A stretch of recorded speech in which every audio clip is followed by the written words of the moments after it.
Otávio, outro ponto que eu queria colocar, a gente falou um pouquinho antes do presidente, ele disse que ia tomar as medidas cabíveis. Ele coloca de uma maneira como se o que as pessoas estivessem fazendo é só defender as suas opiniões, como se não houvesse crime envolvido nisso, como se não houvesse um arcabouço todo legal que existe na legislação brasileira que coloca ali limites. A gente sempre fala aqui, vocês me desculpem se for repetitivo, mas a Constituição garante a liberdade de expressão, como coloca os limites também a ela. Então, quando ele fala sobre isso, sobre a liberdade de expressão, que as pessoas estão fazendo a se expressar, na verdade, ele omite uma continuidade dessa declaração, que é se expressar de acordo com a lei.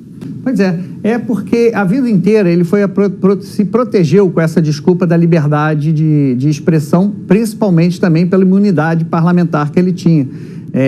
A vida inteira o Bolsonaro, o que essas pessoas estão pregando, a vida inteira o Bolsonaro pregou como deputado e nunca sofreu nenhum tipo de sanção, apesar da pregação dele incorrer muitas vezes em crimes. Mas o Congresso sempre foi tolerante. O Congresso sempre foi tolerante com as pregações antidemocráticas do deputado Bolsonaro, porque ele era um deputado inexpressivo, ele era um deputado do baixo clero, ele era um deputado exótico, ele era um deputado que não tinha perspectiva de poder. Então, é para a democracia refletir a tolerância que se teve com as pregações antidemocráticas de um deputado dentro de um parlamento, porque ele não tinha perspectiva de poder. Um dia isso mudou. Então, o que ele faz, o que ele está defendendo agora é o que o protegeu a vida inteira. O Bolsonaro sempre pregou exatamente isso que essas vivandeiras de baixa qualidade pregam hoje. Foi a mesma coisa. E o que mais me chama a atenção na manifestação dele nas redes sociais é o seguinte, olha, o histórico do meu governo prova que sempre estivemos ao lado da democracia e da Constituição brasileira. Não houve, vírgula, até agora, nenhuma medida que demonstre qualquer tipo de apreço nosso ao autoritarismo.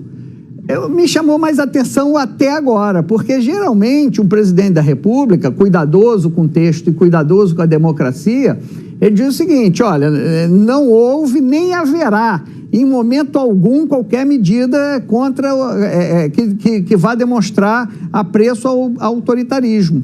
Então ele não bota não houve nem haverá, ele bota não houve. Até agora, nenhuma medida que demonstre qualquer tipo de apreço nosso ao autoritarismo. Então, são essas ambiguidades que ele jogou a vida inteira com isso.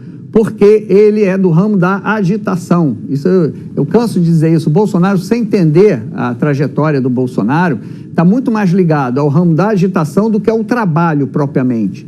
Ou seja, como militar, ele foi um agitador. Ele agitou a caserna, ele agitou ali no período justamente quando o Exército se preparava para sair da política e ser um órgão de Estado apolítico. Ele não se conformou, ele começou a brigar pelos salários, saiu do Exército neste momento, de um Exército apolítico. Ele sai do Exército, vai para a política.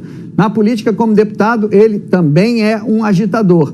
E, como presidente, ele continua como agitador. Você vê muito pouco a agenda de trabalho dele, ele reunido com o ministro, ele debatendo políticas públicas, ele continua no ramo da agitação.